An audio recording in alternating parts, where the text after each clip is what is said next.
Olá, pessoal! Bem-vindos ao Peso da Justiça.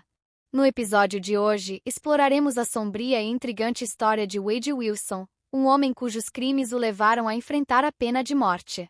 Prepare-se para uma narrativa que vai além dos fatos, mergulhando nas nuances da vida de um homem marcado pelo crime e pela tragédia.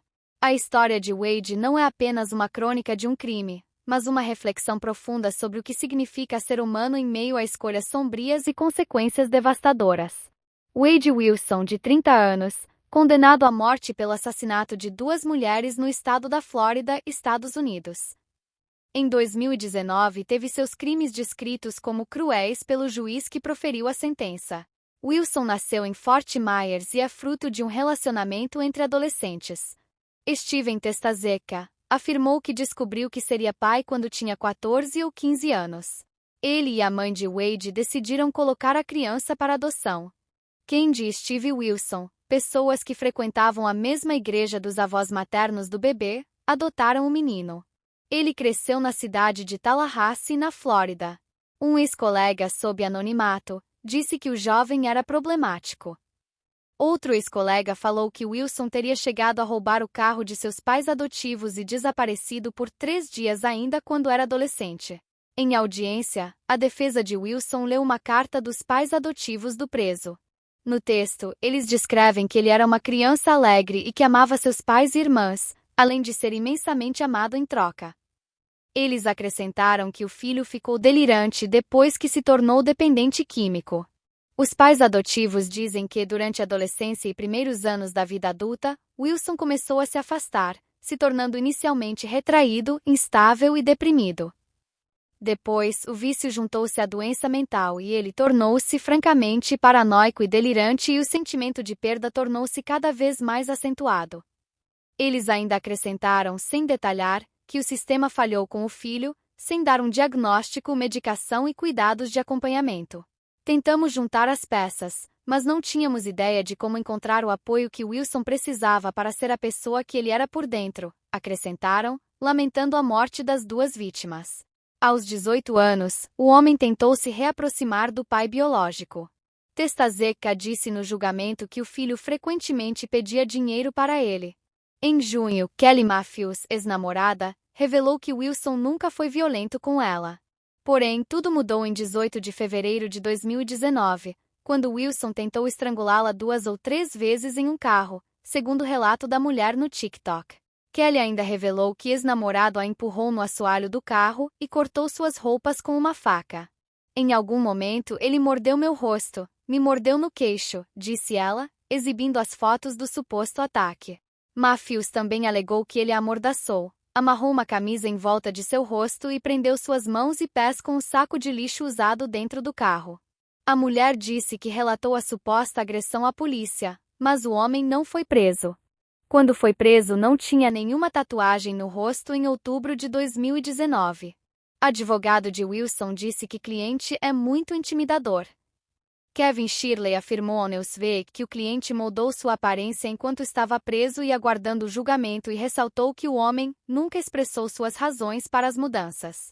Aos 25 anos, Wilson conheceu Christine Melton e uma amiga dela, Stephanie Sailors, em 7 de outubro de 2019 em um bar na cidade de Fort Myers, na Flórida. Segundo o depoimento no julgamento, o trio deixou o estabelecimento depois que ele fechou e foi até a casa de um homem, Jason Shepard, onde ficaram por horas antes de irem embora pela manhã. Depois, Christine e Stephanie Wilson foram para a casa de Christine na cidade de Cape Coral, na Flórida. Após algum tempo, Stephanie foi embora e o homem estrangulou a dona da residência até a morte enquanto ela dormia. O homem também roubou o carro da vítima e dirigiu para encontrar sua namorada, Melissa Montanez, informou o jornal local The News Press. Pouco tempo depois, o homem viu Diane Ruiz, de 43 anos, caminhando por uma rua de Cape Coral e fingiu pedir informações para ela. Wilson atraiu Diane para o carro e tentou estrangulá-la. O criminoso ainda dirigiu até um terreno baldio e espancou e estrangulou a vítima após ela tentar fugir. Ele ainda empurrou a vítima para fora do carro e a atropelou de 10 a 20 vezes. Após os crimes, Wilson teria ligado para o pai, Steven Testazeka, diversas vezes. O criminoso disse que havia matado 2 mulheres e narrou detalhes das ações. O genitor, então, colocou o telefone no viva voz e a mãe biológica de Wilson ouvia e repassava as informações que o homem dizia à polícia. Pai de Wilson perguntou a localização do filho e disse que enviaria um carro por aplicativo. Porém, Testazeca informou o paradeiro do homem à polícia.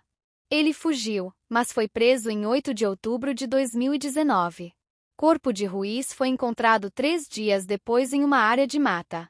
Um juiz da Flórida, Estados Unidos, condenou Wade Wilson à morte no dia 27 de agosto. Wilson foi considerado culpado por diversas acusações. Entre elas, pelo homicídio em primeiro grau de Christine Melton, de 35 anos, e Diane Ruiz, de 43 anos, na cidade de Cape Coral.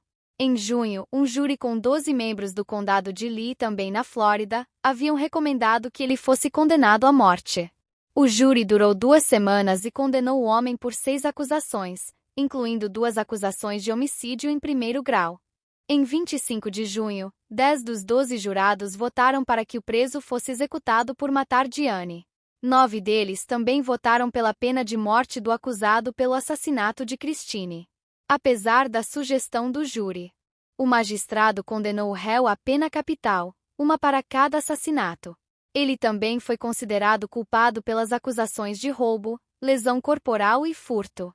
De acordo com documentos judiciais, Wilson está ligado a uma gangue de supremacia branca na prisão.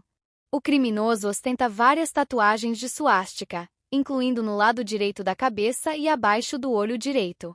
A defesa de Wilson disse no julgamento que o cliente tem uma mente doentia e é viciado em drogas. Segundo a emissora de TV local Fox 4, o advogado de defesa Kevin Shirley apontou que há algo errado com o cérebro de Wilson, que não funciona como o de todo mundo. A equipe jurídica do homem pediu, em 3 de julho, um novo júri. O juiz Nicholas Thompson afirmou no julgamento que as evidências mostraram que ambos os assassinatos foram hediondos, atrozes e cruéis.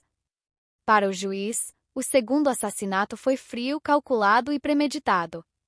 Thompson ainda apontou que o assassino provocou séria dor física e emocional às vítimas, enquanto estava em liberdade condicional por outras condenações criminais, informou o jornal norte-americano USA Today. O condenado não teria expressado nenhuma reação enquanto o juiz proferia sua sentença. A informação é do jornal New York Post. Após a condenação, o advogado Kevin Shirley afirmou à revista Newsweek que acredita que a decisão foi meio que antecipada. O condenado por homicídio se declarou inocente das acusações de tráfico de drogas que acumulou enquanto estava preso. As outras acusações relacionadas a uma tentativa de fuga dele da unidade prisional foram retiradas. Com a resolução dessas acusações, a transferência de Wilson para o corredor da morte deve ser acelerada. O condenado está detido da penitenciária do condado de Lee, em Fort Myers, na Flórida, desde 2019. Presos condenados à pena capital na Flórida são transcorrecional da União, também no estado. Apesar da conclusão das pendências judiciais do condenado, não foi divulgada a data em que ele será transferido por questões de segurança. Presos no corredor da morte têm direito a lanches, rádio e TVs de 13 polegadas. As televisões, porém, não têm canal por assinatura e os condenados também não têm direito a ar-condicionado nas celas, informou o Departamento de Correções da Flórida, segundo o jornal local The News Press. Condenados que aguardam a pena capital usam camisetas laranjas para se diferenciarem dos outros presos. No entanto, eles usam calças azuis, assim como os demais detidos. Eles recebem 3 refeições por dia, sendo uma 5 horas, horário local, outra das 10h30 às 11h e das 16h às 16h30. A comida é feita pela equipe da prisão e transportada até as celas, onde os presos recebem garfos para se alimentarem. Os presos não podem ficar juntos em uma sala comum. Banho somente em dias alternados. As visitas também são aceitas, mas devem ser pré-aprovadas pela direção da instituição. Os detidos também podem receber cartas todos os dias, exceto feriados e fins de semana. A contagem dos presos no corredor da morte ocorre ao menos a cada hora. Eles devem usar algemas em todos os lugares da prisão, menos dentro da cela e no pátio onde fazem exercícios físicos. Os detidos só deixam a cela por questões médicas para fazer exercícios, receber visitas, incluindo de seus advogados ou entrevistas à imprensa. Preso é mudado de cela após governador assinar a sentença de morte dele. Os condenados são levados para a cela conhecida como Vigília da Morte, e têm direito a uma ligação telefônica legal e uma social. A história de Wade Wilson é uma narrativa trágica que nos faz questionar nossa própria moralidade e o que significa a justiça. A pena de morte é um tema controverso que continua a gerar debates acalorados em todo o mundo. Enquanto aguardamos o estágio desta história, somos confrontados com a realidade de que a vida é preciosa e muitas vezes frágil. O que acontece quando a linha entre o bem e o mal se torna turva? Obrigado por se juntar a nós no Peso da Justiça. Não esqueça de se inscrever no canal e ativar o sininho das notificações. Até o próximo encontro!